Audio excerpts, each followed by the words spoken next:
Lea McComas. Welcome back to my studio. This is our final lesson in the Batik project, and hopefully you're coming to this lesson with something that looks like this. You've applied your paint and you've let it dry, and today I'm going to show you how to finish it, how to get the guda out, and then give you maybe some ideas for what you can do next.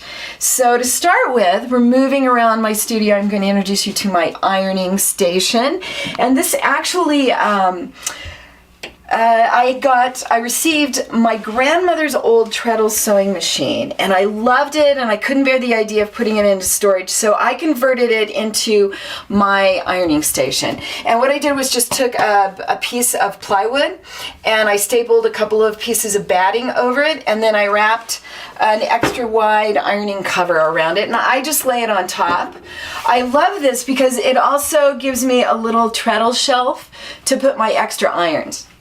So I have a really nice iron I use on good fabric, but I always keep a couple of really cheap irons laying around so that when I work with fusibles or with dyes or paints, things that I'm afraid might mess up my really good iron, I just have these laying around. I also, if you're worried about such things, I've also gotten this Teflon cover that just slips. It's like a little shoe that goes over your iron, and it protects it. And if you get color or dye on it or fusible webbing, if you're working with that, once the iron is cool, you just wipe it off. It doesn't stick. So this is a really great thing to have. I don't see them a lot of places, but I bet if you go to your favorite quilt shop and you ask about it, if they don't have them, they can get one for you. But I highly recommend them. They're good for keeping the ironing clean. I really hate cleaning irons. So we're going to set this here. Take your piece. If you use salt on it to create texture, just be sure you wipe that off. And I'm not actually wiping salt on my studio floor. I brushed it off earlier. What you want to do is heat set this color so it stays put. The directions say to iron your piece from 2 to 5 minutes. And I think that depends on how big your piece is. What I take that to mean, and what's been successful to me, is I just set the iron down and I count slowly to 5, and then I move it and I count slowly to 5, and I just work my way around. I believe that if I set my iron down for 2 to 5 minutes, I would severely scorch my fabric. So I know what the directions say to do. I think they meant overall the whole process should take 2 to 5 minutes. And this is a pretty small piece, so I think 2 minutes is sufficient. So I just get it good and hot without doing any significant damage to the fiber. And again, this is a cotton. You could try doing this on silk. Be a little gentler with it, maybe not as hot a setting. But I cover the top just piece by piece, pick it up and set it down, then I turn it over and do that all again on the back side. So we'll keep doing that till you've gotten everything covered.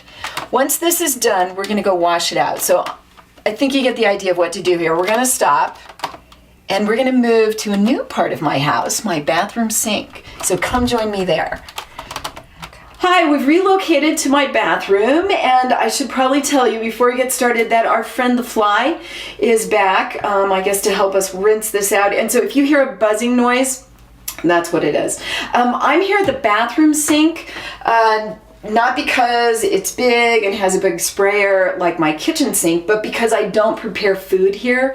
And many of the products that you use as fabric colorants are toxic. Some aren't, but it's just a bad idea to get in the habit of rinsing out your fabric dyes and fabric paints in the same place where you make food or prepare food. So if this was a bigger piece, I would just throw it in the washer and let it go through a cycle with other things, some towels and stuff. But because it's such a small piece and I want to get it finished in time to show you for this lesson, I just made a basin full of soapy warm water. I'm going to plunge this in here and swish it around and kind of work work the water through it, and you can begin to feel.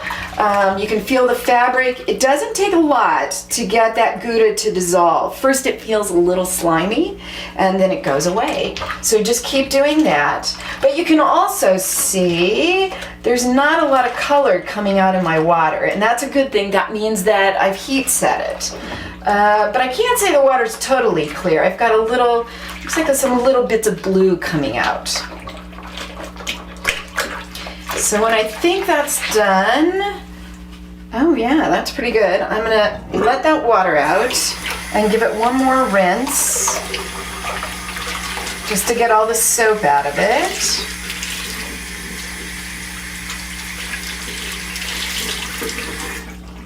And then I'm gonna lay out a towel, and I'm so confident that my color is staying put that I got the white towel just to show you what's likely to happen. So I'm gonna lay this down, and I'm gonna roll this up and just squeeze it to get some of that extra water out. Okay, and fingers crossed. Oh yeah, not a lot of color. That's a good, actually there's a spot here, but I'm telling you that was there before. This is a scrap towel.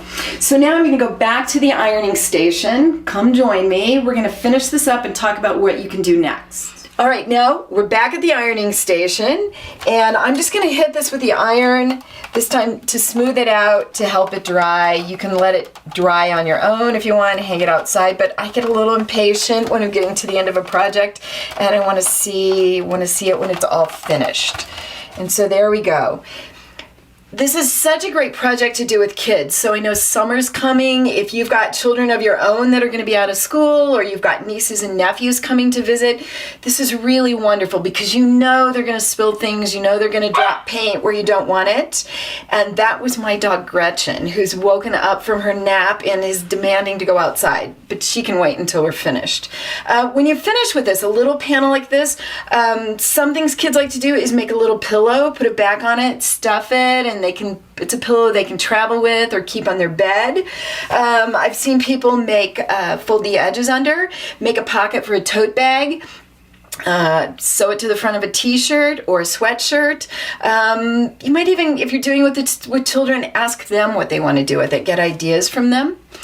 One of my first pieces is hanging here on the wall, and I thought I'd share it with you. This was a bigger wall hanging I did, and it was to commemorate a trip I took to Thailand where I was rock climbing and scuba diving. And so I tried to incorporate all those things in this composition.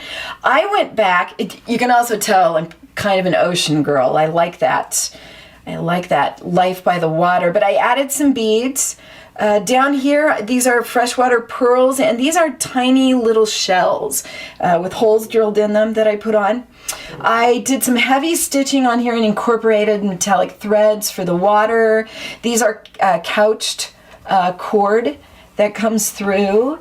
And I want to share this with you. When I made my angelfish, my black stripe bled into my gold stripe in a couple of places, and I really didn't like that, and I camouflaged it by sewing on black and gold sequins. And so I thought it was great. They look like fish scales. You know, if I hadn't told you why I did that, you probably just thought I was being ultra creative and making it look like fish scales. But this is actually a solution to a problem that I had.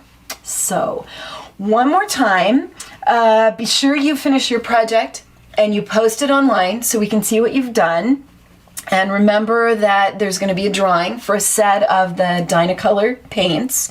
And then if you have other questions or you want to see some of the other work I've done, other kinds of projects I do, this isn't the only thing I do. I do a lot of work with thread painting and with applique. So I would invite you to visit me at my website. It's leamccomas.com, and you can take a look at some of my galleries, and who knows, my teaching schedule is on there. Maybe you want to pop in and take a class with me, another class, or maybe none of those classes are near you and you would invite me to come visit you. So I'm up for all of that. But please be in touch and communicate. Share your creative projects that you're doing. All right.